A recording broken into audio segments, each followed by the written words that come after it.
I'm sorry. Yes, please. Okay, so this poem is called Uncle Clarence, Stay Out of Our Panties. The sun shined brightly in my room as I awoke. I reached for the remote to listen to the news as I prepared for another day.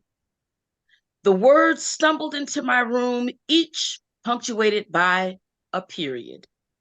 Supreme Court overturns Roe v. Wade. I froze in place, then slowly turned toward the television. Flashes of the 60s and 70s played in my mind. Pictures of back alley doctors with dirty instruments, altering women's bodies forever. Home remedies doing more harm than good. Young girls using hangers, causing irreparable damage. Women hurling themselves down flights of stairs. Suddenly, our reproduction rights were blowing in the wind. Where are all the feminist groups? Where are all the women of every color, race, and of all ages? Where are the protest signs and the raised fists? Where are the chants? Uncle Clarence, stay out of our panties. Stay out of our panties, Uncle Clarence. That's powerful, man.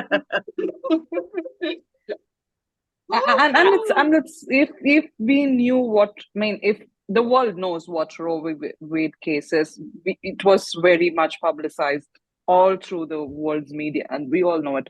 But yeah, for how it must have impacted like a person who's seen it from a different perspective is very different. It's like people don't write about political stuff, people don't write about legal stuff anymore, like in a voice which is more personal. So it feels refreshing to know that there are people who are going to talk about it, there are people who are going to make it a big deal, that it should be. So it's yeah. beautiful. So one more thing that I wanted to ask you guys is that do you guys have difference of opinions? Like, do you say no, this is not right, like what you have written right now is it's not okay, let's just not go with it? Or do you guys say, can you change it to this so that it would be more readable? Or like, so what I'm trying to ask is, do you guys go through that phase where both of you bring each of your poems and then you go through it and then you decide if together if this is right or wrong? Is there a process like that? No, because we are one voice and we are one mind. I say all the time, my mother had two daughters, but we really act as if we are twins, as if we are really just one voice. So we don't have disagreements because we always just respect each right. other. Yeah.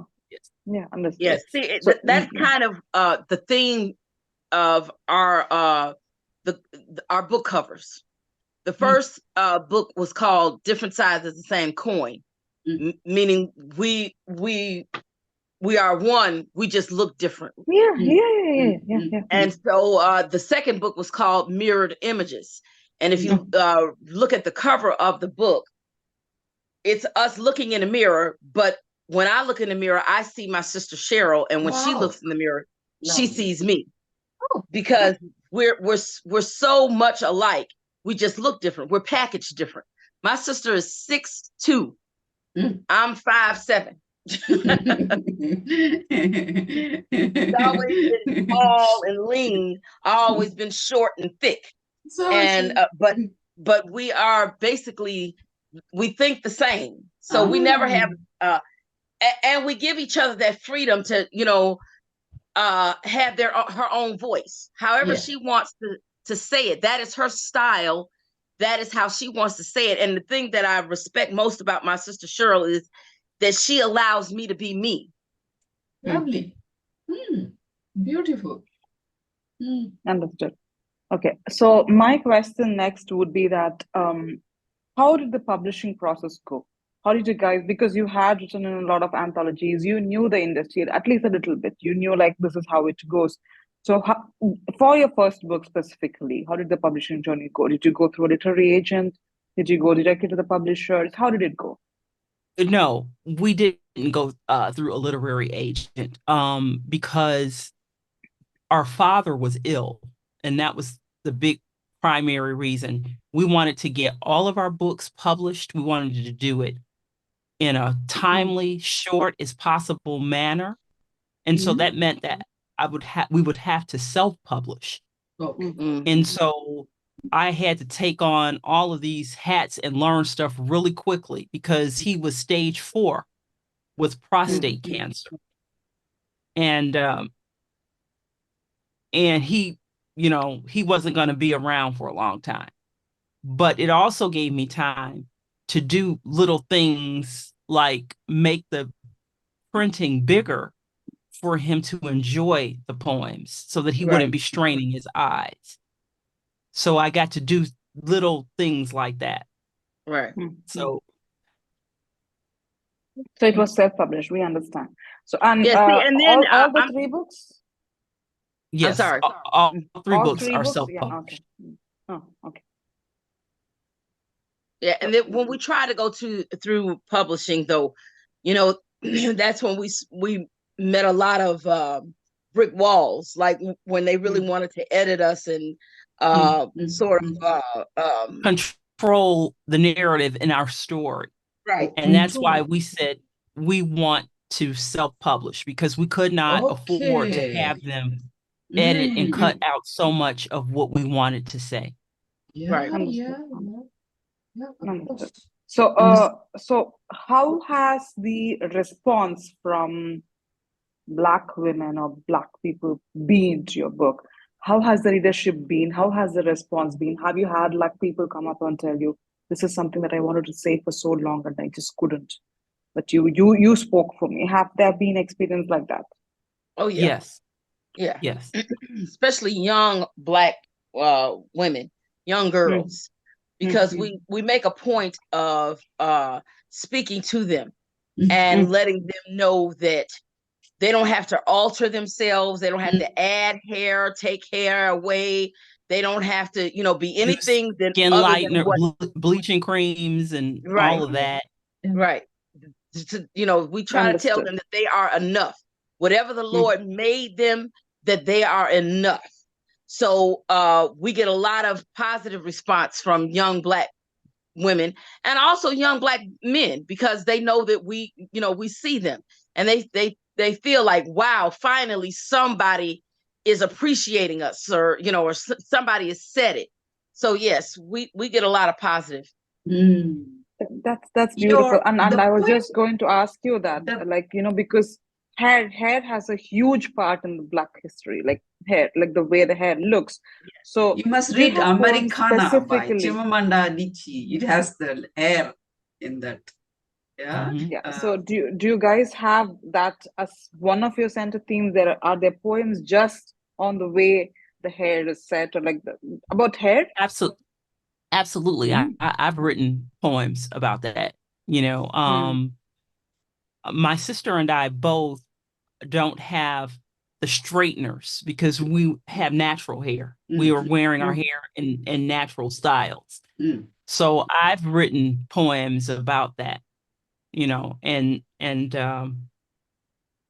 I don't think Lyris has, but I have.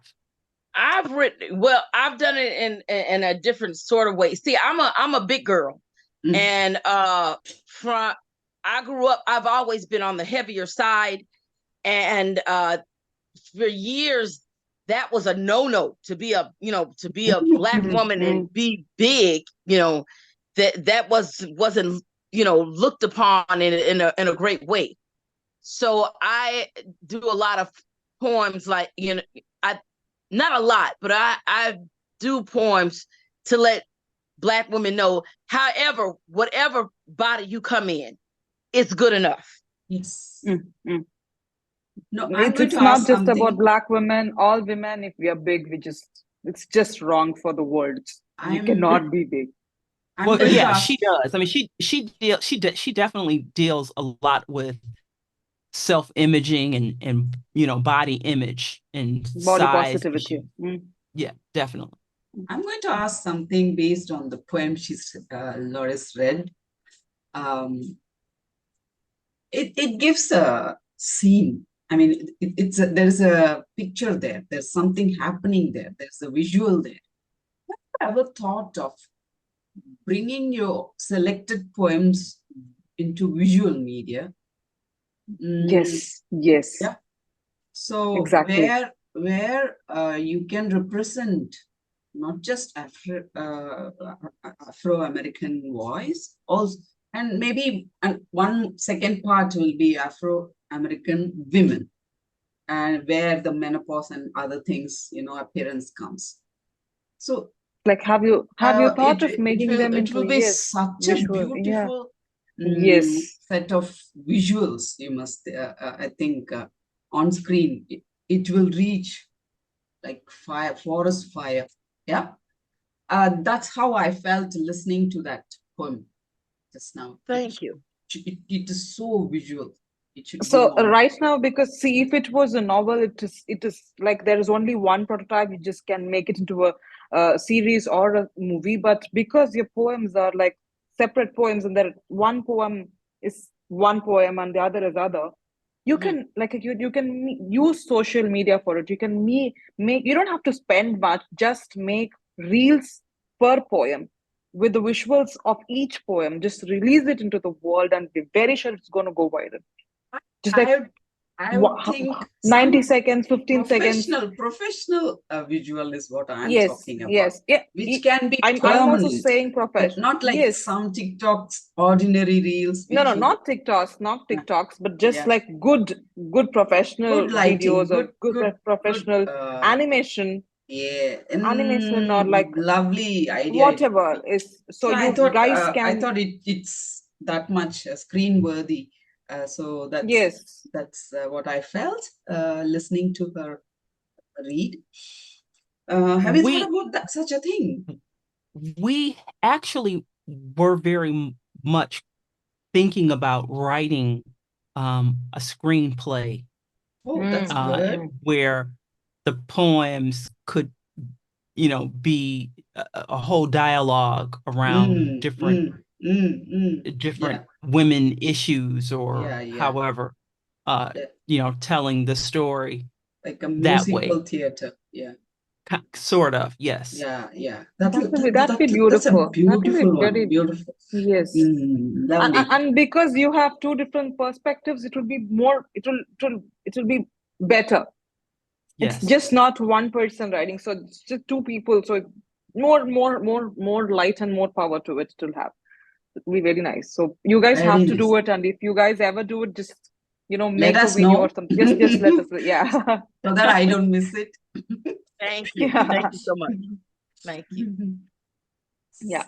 So this is the last question that we'll have in this segment. So I'll just finish the segment and we'll go to the next one. The last question that I want to ask you guys is that we understand that there's a lot of emotions involved when there's poetry, and sometimes it flows, sometimes it doesn't. How do you deal with it? I'm sure Miss Chyrel, she doesn't have writer's block ever, and she just writes when she wants to. But Miss Lyris, how do you deal with your writer's blocks, or do you both do it for each other when you get writer's blocks? How do you deal with writer's block? Good question. My sister's thing is just to start writing. Just write and it'll come out. But see, I start writing, like I said, you write in the mind first. Yes, something has to click. Something has to inspire me to write. I'm not one of these people. I'm not disciplined like my sister is, where she can just say, I'm going to write 5 and do it. Because I very much suffer from writer's block. And she's like, Lyris, but there's so much to write about. I know that there's so much to write about, but my thing is how to attack it. What angle am I coming from? I just can't sit at a computer and say, okay, I'm going to write about fish today. And do it. Okay. What I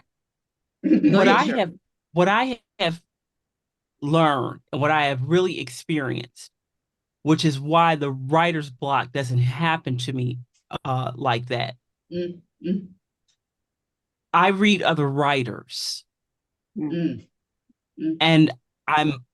always sparked with something, some inspiration in that way. Mm. I'll watch an old movie from the 50s or 60s, or you know, I'm an avid history buff. So there is always something within the culture. My sister just bought Cowboy Carter, which was Beyonce's country album. And I was sparked by that. I was just so inspired by that music. So that's why I tell my sister all the time, just write. Words lead somewhere. And if you're writing all the time and you're writing down your thoughts and you're writing, it's like almost a puzzle. If you start someplace, you're going to end up someplace. But if you don't write, you won't end up anywhere. It's so nice. So nice. My problem with that, I have a problem with that. If I'm suffering from writer's block, if I'm suffering from writer's block, okay, and I sit down and try, I don't like when I sit down and I'm literally pulling teeth trying to put this poem together, because if I do that, it's not going to be a good poem. Exactly. I know when I have something, I know when it's going to be something when I can sit down there and it just flows. I'm like, this is a good poem. But if I'm sitting there like, oh, what should the next line be? How should I? And it's that painstaking. It's not gonna read well. Miss Lyris, you know what I say to this, because Miss J, she says the exact same things that Miss Chyrel said. She just sit and write, I have this word. It's a little crude, but I don't tell her that. I say, Auntie, my mind is constipated. It just cannot push out more. It's just not. Yeah. You know, because for me it's like if I have like a thought, okay, this is what I'm gonna write. I plan it and then I go sit and write. Right. It just doesn't come out at all. Like I write a line, and because I write novels, I'm not writing poetry, and I have to write a chapter at least minimum, right? I can't just write a line, just one line, and after that I'm just staring at my screen and it makes no sense. And I hate that line. I hate that. Yeah, so I keep telling her, I can't. It's not possible for me. My mind is constant. It needs fiber. It needs that water. It needs that push. And it will come only when I... Okay, on that context, what I always tell, not only Danya, so many of young people, do a mind map. Because you're writing a novel, it's a large canvas. Do a mind map. And maybe, split your chapters. That much at least you can do. When you do that mechanically, you will get the inspiration. You may not start with your first chapter. You may start with your 20th chapter. It's okay, right? If you don't do the mind mapping and the planning of chapters, then it's not going to happen. That's what I always say. So the groundwork, start the groundwork. The inspiration will come. Yeah. now you guys might see how similar we are to you. Yeah, very much. They have co-authored all the books. We haven't even co-authored one book. Yeah, you remind me so much of my sister. And you are me. Me and you are just right. Just alike. Because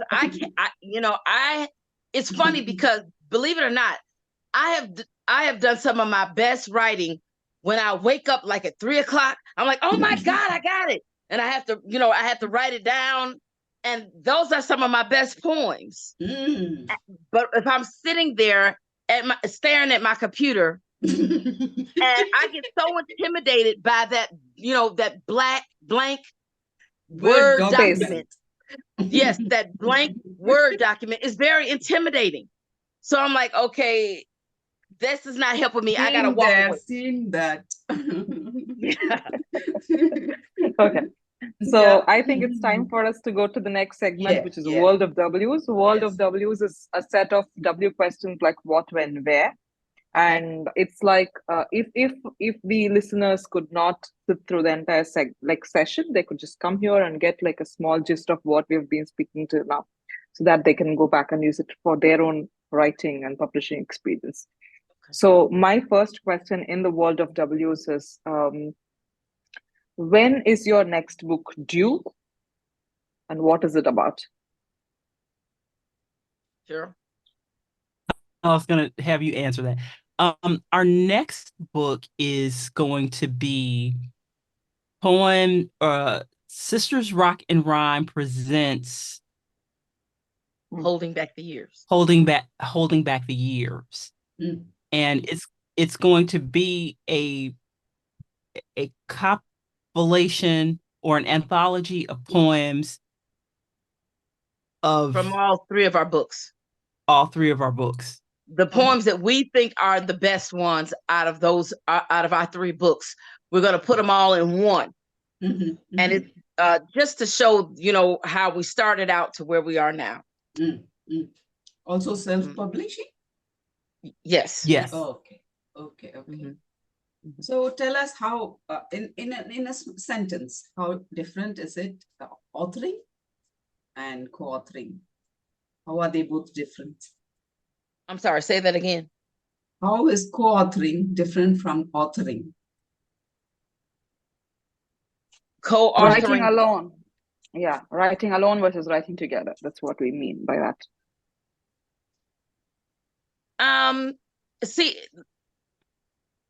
it doesn't seem like, it's not like we actually come together and write.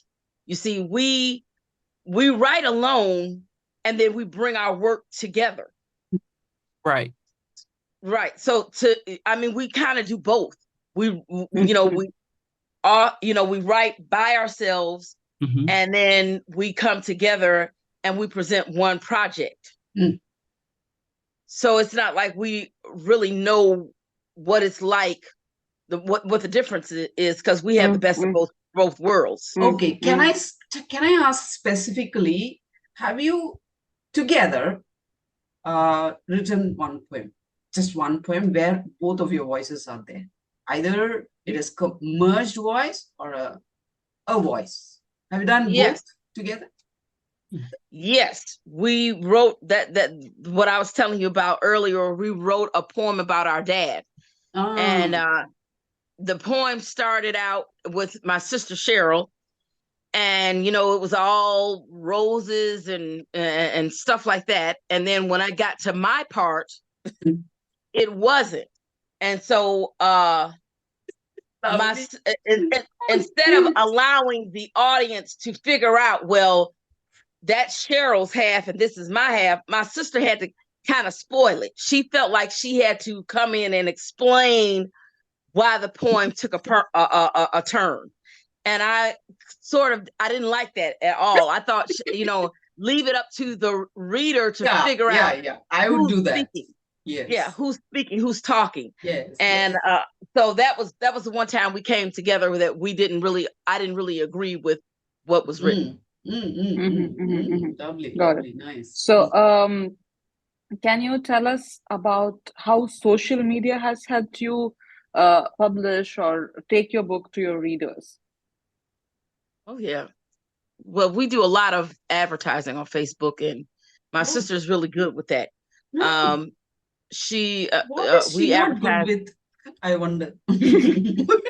Nothing. The woman can do it all. I'm telling you, that's why I call her Superwoman. She should be answering this question, because she advertises on Instagram, all of it. And if she don't know about it, she's going to learn about it. She's amazing. And she makes connections with other people who have done wonderful videos for us. I mean, I don't know how Chyrel gets it done. Like I said, my sister is amazing, and she really doesn't understand that she's amazing. And she does it all. She's always talking about my writing and all that stuff, but my sister is business minded. She gets it done. Well, if we need it, she told us. I always tell the story about how one year we were sitting at the table for the Thanksgiving holiday, and we were reading out of a notebook, and we were reading our poems to our oldest sister. And Chyrel said, "Oh yeah, we're going to do a book." And the very next year, we were reading out of the book. She got it done. So she's amazing, and she could tell you how she uses social media. My sister has gotten on social media, and she has gotten us artists to do the book covers. She's gotten us editors. She's gotten us videos done, promos done, commercials done. My sister's amazing. So, yeah, Miss Chyrel, can you tell us how you use social media? Where from do you get the energy and the inspiration? Can you courier me some of your energy to Singapore address? I will give you the address. Social media really, particularly during the COVID years of 2019 and 2020, really was a prayer answer, because we were locked down and we had to do a lot of things virtually, like with the Zoom.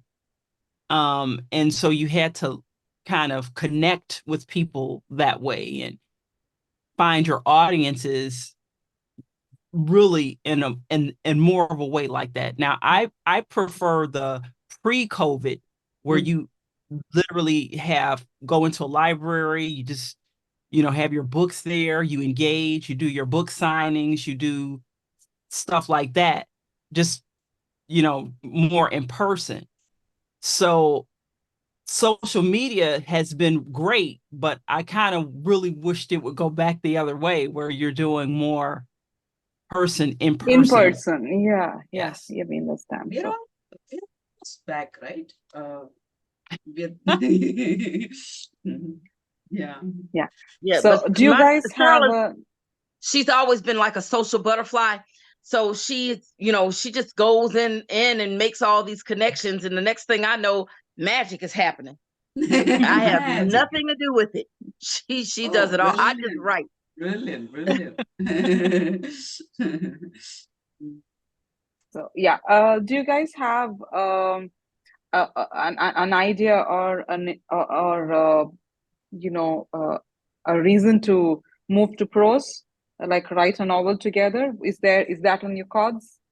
We actually, what happened when we did this book, our book 3, we were actually working on a fiction story based on our life, our families. We were telling a family story, but it got really dark. It got really heavy, and we had to put it up because it was making us relive certain things that we didn't want to face at that time. And so we had to put it down, and we said, okay, we went back to what we know, our poems, because we just, that's what we know, and we're able to say what we could say in this full volume. We could say it in a shorter way with the books. So we actually we've got some other projects that we're talking about, that we will actually be doing books. One of the projects that we're going to do is what my sister was talking to you ladies about earlier, and that is where we're dealing with specific issues to women of our age range, with like menopausal issues, perimenopause, where we're just going to have 5 women. It's going to be like an open submissions where they tell their stories, and we compile the stories. And it's more of the conversations our mothers never told us. Right. And that's going to be the premise of it. So we have projects that we're working on, which are going to be other stories that we tell. And those are some of the projects that we're working on. Is that also going to be specific to African American women? Or are you open for submissions from around the world? Women, period. Women of a certain age, because we're all going through the same thing. It was kind of inspired by, because I remember back in the day when Oprah Winfrey came on her show, and she's had the audacity to say, "Oh, 50 is the new 30." Well, I don't know who in the world feels like that. No, 50 is all of 50. It is not 30. And and that's what I'm saying. When you give women that kind of foolishness, they think that everything that they're going through it alone. They're experiencing it alone. No, 50 is not the new 30. 50 is 50. Yeah. And we need to talk about it. We need to talk about it. Call a spade a spade. Why call it something else, right? Exactly. Yeah. Exactly. I do believe in that. So Okay. that's the reason why we want to do this book. Thank you. Thank you It's a so much. good So, one. Good idea. Yes. Yeah. Wrap it. So yeah, and this is a wrapping up question. We would like to ask you where our audience can find your work and how we can buy it, and also, if you have any parting words for them, like words of inspiration for our audience, and how you felt about this session. This if you session, can let us yes. know. Okay. Well, Sure. I've enjoyed this session so much. This is like one of my favorite all-time interviews ever. I thought you ladies were lovely. Thank you. I enjoyed being here in this space. Lovely. Yes, Lovely. indeed. Thank you. And it was an honor. It's an honor and a privilege being here. Thank you so much for Pleasure having is us. ours. Thank you Thank so much you. for having us. Yes. Thank Our you. books, We enjoyed. We also enjoyed. all of our books are available wherever online books are sold. So if that's Barnes and Noble, if it's Amazon, all of our books are on Amazon. They're in Walmart. They're everywhere. Walmart. Okay. So That's we good. tried to make it, open it up where if anybody wanted to get them, they could get them. So you get them on our website. We write under a branded writing name, which is SistersRoc'N'Rhyme, and it's SISTERS rock ROCN rhyme RHYME.com. SistersRoc'N'Rhyme.com. That's our website. It will have all of our social media handles on there, and you can get in touch with us that way. Oh, brilliant. Brilliant. And your parting words for our audience, please. Like if they're authors, if they're aspiring poets out there. It would be to just do it, just write. Chyrel, you can also say wherever you you can are. say your If word it's hard also. for you to start writing, get a journal. Keep a journal. That's how I started writing, because I kept a journal. So just write. Yeah. Chyrel, you wanna say something? Would you like to add to it? Do you want to add something? In addition to just writing, write your truth, because people know when it's not authentic. So be truthful in it. Right. Whatever you write, be truthful in it. Thank you. Thank you so much. Thank you so much for coming to the show. Thanks. And thank you so much this is our first time all the that best we had in a all duo your on this projects. show. Thank you so keep much. in touch. We'll remain friends. Yes. I would love to do that. Thank you for having us. Yes.